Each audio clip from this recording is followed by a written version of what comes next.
बारे में स्टडी करते थे, वेलोसिटी कम होती थी उन चीज़ों की, उनका स्टडी होता था। लेकिन आज की जो टॉपिक क्लास 12th का जो पहला चैप्टर है, मुझे पढ़ाना है इलेक्ट्रोमैग्नेटिज्म।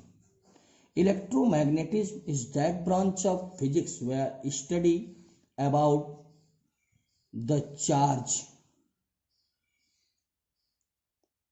जहां हम चार्ज के बारे में स्टडी करेंगे वह इलेक्ट्रोमैग्नेटिज्म होगा। Electromagnetism has two branch. First electrostatics and electrodynamics. Electrostatics is that branch of the electromagnetism where study about the electric charge in stationary position, and electrodynamics is that branch of electromagnetism where study about the charge in motion. हमने electromagnetism को दो branch में divide कर दिया, पहला electrostatics, दूसरा electrodynamics. Electrostatics में आप रुके हुए चार्ज के बारे में स्टडी करेंगे, इलेक्ट्रोडायनेमिक्स में जब चार्ज मोशन में आएगा उसके बारे में स्टडी किया जाएगा। चार्ज रुका हुआ है उसके बारे में स्टडी करना है, तो उसके बारे में स्टडी करने के लिए सबसे पहले तो हमें यह जान लेना है कि क्या क्या पार्ट आएगा इलेक्ट्रोस्टैटिक्स के अंदर। तो इलेक्ट्रोस्टैटिक्स के अंदर 4 पार्ट हम आपको पढ़ाएंगे। नंबर 1 पे तो मैं आपको पढ़ा दूंगा इलेक्ट्रिक चार्ज,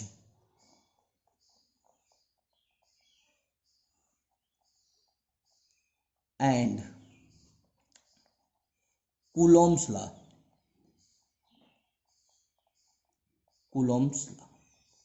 नंबर 2 पे हम आपको पढ़ा देंगे गॉस थ्योरम।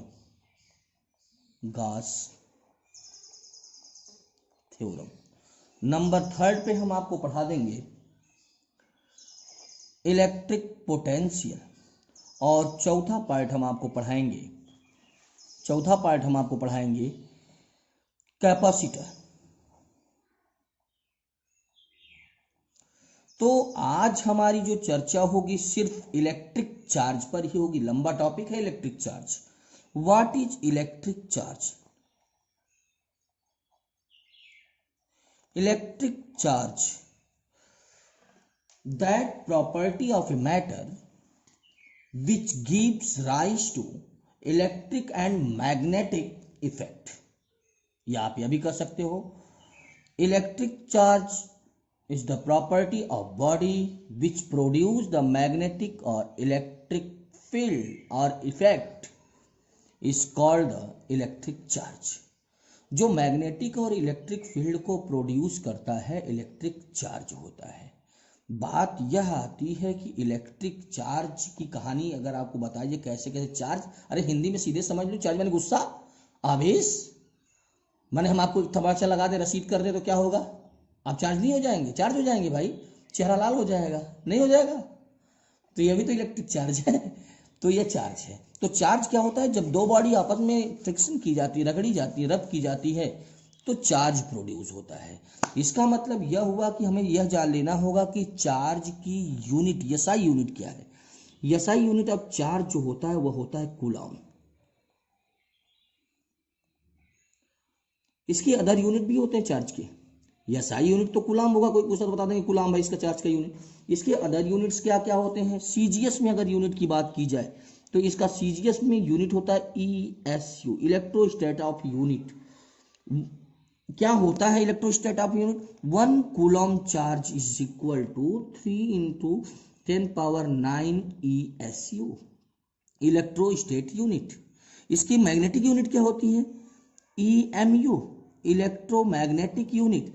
1 इलेक्ट्रोमैग्नेटिक यूनिट जो होता है वह इक्वल होता है 1 इलेक्ट्रोमैग्नेटिक यूनिट जो होगा आपका 10 कूलॉम के इक्वल होता है। और इसकी जो सबसे बड़ी यूनिट है एक साइंटिस्ट के नाम, अच्छा इसको जो है ESU को हम फ्रैंकलिन भी कहते हैं, साइंटिस्ट के नाम पे है। और इसका सबसे बड़ा यूनिट जो होता है फराडे होता है। 1 Faraday is equal to 96,500 coulomb. Okay, तो चार्ज क्या है? चार्ज की एसआई यूनिट क्या है यह आप जानते रहो। चार्ज दो टाइप का होता है। नंबर एक होता है positive charge. What is positive charge? जब बॉडी को आप रब कर रहे थे तो बॉडी से यदि इलेक्ट्रॉन रिलीज होता है, यदि बॉडी से इलेक्ट्रॉन बाहर होता है तो बॉडी क्या होती है? पॉजिटिव चार्जेबल होती है। और यदि इलेक्ट्रॉन बाहर जाता है, सबसे छोटा चार्ज है इलेक्ट्रॉन, तो यदि इलेक्ट्रॉन बाहर जाता है तो बॉडी के मास में कमी आती है। माने बॉडी यदि पॉजिटिव चार्जेबल है तो उसका मास क्या होगा? डिक्रीज करेगा। क्या करेगा? डिक्रीज करेगा। और जब बॉडी निगेटिव चार्जेबल होती है, माने चार्ज दो टाइप का है, positive charge and negative charge, और निगेटिव चार्ज है तो इलेक्ट्रॉन एंट्री करता है, और इलेक्ट्रॉन एंट्री करता है इसका मतलब उसका मास क्या होता है? इंक्रीज करेगा। तो यदि बॉडी पॉजिटिव चार्ज है तो मास क्या होता है? डिक्रीज। निगेटिव है तो, निगेटिव हो रहा है तो इंक्रीज करता हूं। यह आपका चार्ज हुआ। चार्ज दो टाइप का हो गया, पॉजिटिव और निगेटिव चार्ज। सबसे पहली चीज, इसके लिए एक मॉडर्न थ्योरी है चार्ज के लिए। मॉडर्न थ्योरी क्या रही भाई तब चार्ज की? मॉडर्न थ्योरी थी कि प्रत्येक बॉडी एटम से बनता है। एटम्स का क्या होता है? न्यूक्लियस होता है। प्रत्येक बॉडी एटम से बनता है। एटम्स का न्यूक्लियस होता है। न्यूक्लियस में आप सभी लोग जानते हैं प्रोटॉन और न्यूट्रॉन है, और इसके अलग अलग ऑर्बिट्स में इलेक्ट्रॉन रोटेट होते हैं। तो जो सबसे पास की ऑर्बिट्स में इलेक्ट्रॉन रोटेट होगा उस पर न्यूक्लियस कारण अट्रैक्शन फोर्स ज़्यादा होगा, और जो सबसे दूर होगा उस पर न्यूक्लियस के कारण अट्रैक्शन फोर्स बहुत कम होगा। तो जो सबसे दूर है, जब इस पे अट्रैक्शन फोर्स बहुत कम है तो लूजली बाउंड होगा। जब इसको बाहर से एनर्जी मिलती है तो यह ऑर्बिट छोड़ देता है, और जो ऑर्बिट छोड़ देता है, मान लास्ट ऑर्बिट्स में जो इलेक्ट्रॉन है ऑर्बिट छोड़ देता है एनर्जी मिलने के बाद, इसी को फ्री इलेक्ट्रॉन कहा जाता है। क्या कहते हैं इसे? Free electron. माने सबसे लास्ट ऑर्बिट्स में रोटेट होने वाला इलेक्ट्रॉन ही फ्री इलेक्ट्रॉन होता है, जिसके कारण करंट फ्लो करता है। तो करंट फ्लो करता है माने इलेक्ट्रॉन चलता है, और यदि इलेक्ट्रॉन चलता है तो क्वांटाइजेशन क्या है? What is quantization? Every charge is the product of electron, coefficient of electron is called the quantization. Q is equal to N into E, where Q is equal to charge and N is equal to number of electron and E is equal to charge of electron. Okay, अब इस पे एक numerical हम आपको दिखाते हैं। ये important formula, पहला फार्मूला चालू है। जैसे कोई कहता है कि 1 कूलम चार्ज में कितना इलेक्ट्रॉन, हाउ मेनी